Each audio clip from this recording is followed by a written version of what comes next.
जहां एक तरफ पाकिस्तान की इमरान खान सरकार ने मूर्खों वाला काम करा है और जिसकी वजह से अब पाकिस्तान में भारतीय करेंसी चलेगी, तो वहीं दूसरी तरफ उत्तर कोरिया के तानाशाह किम जोंग उन का रोना जिनपिंग पर पड़ा भारी। आखिर क्या हुआ है ऐसा? इसके अलावे बहुत कुछ, आइए जानते हैं इन खबरों को विस्तार से। कहते हैं मूर्ख पेड़ पर फला नहीं करते हैं बल्कि इसी जमीन पर मिला करते हैं। भारत और पाकिस्तान एक मुल्क से बंटकर दो मुल्क बने। भारत में चाहे जितने भी चोर उचक्के की सरकार रही हो, लेकिन कम से कम भारत को बचाकर रखा। वहीं दूसरी तरफ पाकिस्तान उस रास्ते पर चल पड़ा जिस रास्ते पर आगे सिर्फ खाई ही खाई थी। और अब नौबत ये आ गई है कि जहां एक तरफ हाथ से पीओके जाएगा, तो वहीं अब पाकिस्तान में भारत की करेंसी भी चलने वाली है। आखिर ऐसा क्या हो गया है? पाकिस्तान के बेवकूफ सुल्तान ने एक ऐसी कुल्हाड़ी चला दी है कि अब उसके खुद का पैर कटना तय है। दुनिया के कर्जों से दबा इमरान खान। पहले तो उसने यह कोशिश करी चीन से कर्ज लेकर सऊदी अरब का कर्ज लौटा दे। अब उसे समझ में नहीं आ रहा है कि आगे क्या करे।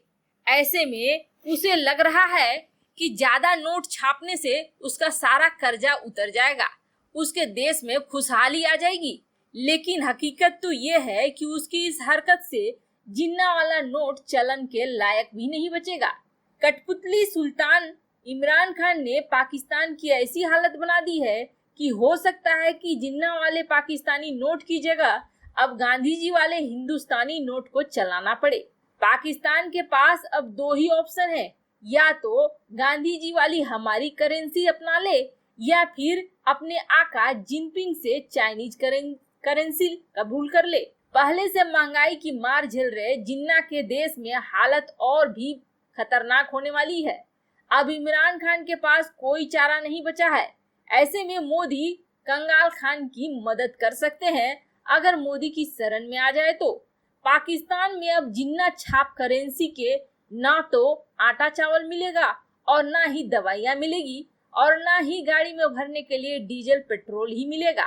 पाकिस्तान के लोगों की जेब में भी गांधी छाप करेंसी होगी, तभी उनकी जिंदगी की गाड़ी चलेगी।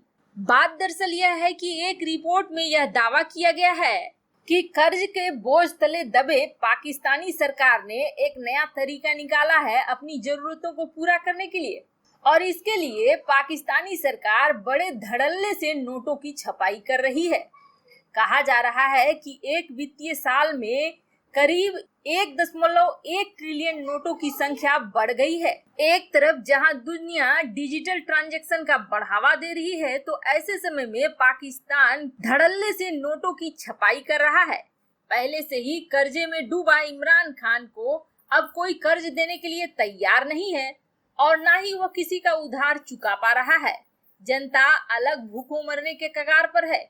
आटे से लेकर चीनी और दवाई से लेकर पेट्रोल डीजल तक की कीमतें आसमान छू रही है।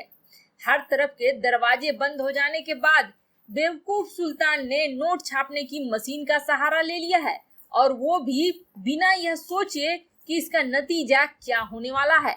जरूरत की चीजों से ज्यादा पैसा नेता, सेना के भ्रष्ट अफसर और उद्योगपतियों की जेब में जाने लगा है, तो पाकिस्तान की ऐसी हालत क्यों नहीं होगी। आतंकियों की फंडिंग, बाजवा का सेना पर बेतहाशा पैसा बहाना और खुलेआम भ्रष्टाचार को छूट देना, अगर इसी तरह की गलतियां इमरान खान करता रहेगा तो इस तरह के दिन तो देखने को मिलेंगे ही। अगर उसने ऐसी गलतियां नहीं की होती तो शायद यह दिन नहीं देखने को मिलता। लेकिन अगर पढ़े लिखे हैं इमरान खान, तो कम से कम इतिहास को तो पढ़ लेते और ये जान लेते कि इसी तरह की हरकत अफ्रीकी देश जिम्बाब्वे ने किया था, जिसके बाद उसे अपनी करेंसी छोड़कर अमेरिकी डॉलर को अपनाना पड़ा था। कहीं ऐसा नहीं हो जाए कि इमरान खान को भारतीय नोट या चीनी करेंसी से काम चलाना पड़े।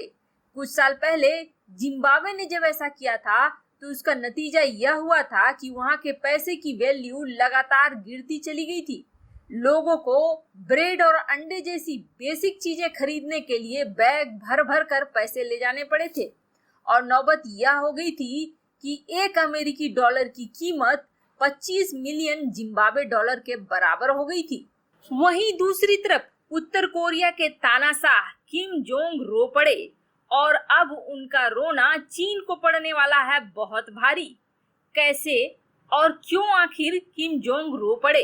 पहले तो आप यह जाने कि किम जोंग क्यों रो पड़े, उसके बाद हम लोग बात करेंगे कि आखिर किम जोंग का रोना जिनपिंग पर क्यों भारी पड़ने वाला है। जिनपिंग ने तो फोन करके उत्तर कोरिया के तानाशाह से दोस्ती बढ़ाने की कोशिश करी, लेकिन आखिर उत्तर कोरिया के तानाशाह रो क्यों पड़े? उत्तर कोरिया के नेता किम जोंग उन एक सैन्य परेड में भाषण के दौरान भावुक होकर रोने लगे।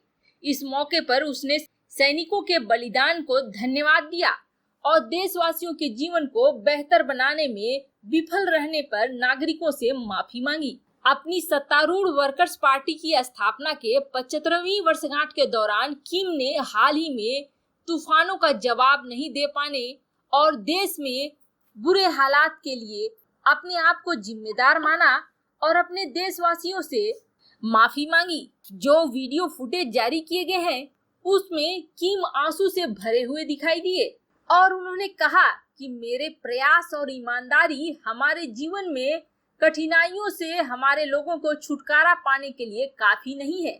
हालांकि हमारे लोगों ने हमेशा मुझ पर विश्वास किया और पूरी तरह से मुझ पर भरोसा किया, मेरी पसंद और दृढ़ संकल्प का समर्थन किया, चाहे वह कुछ भी हो। इसलिए उत्तर कोरिया अपने नागरिकों का आभार व्यक्त करता है और अपने नागरिकों से माफी चाहता है।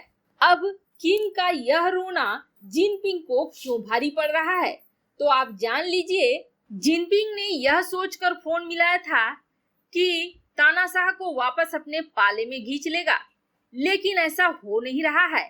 तानाशाह का रोना यह दिखलाता है कि अब वह अपनी उस कट्टर छवि से निकलकर अपने देश की अर्थव्यवस्था को मजबूत करना चाह रहा है और अपने देश की अर्थव्यवस्था को मजबूत करने के लिए उसके पास सबसे बड़ा सहारा अमेरिका है, जो कि पहले से ही इस चीज के लिए तैयार है।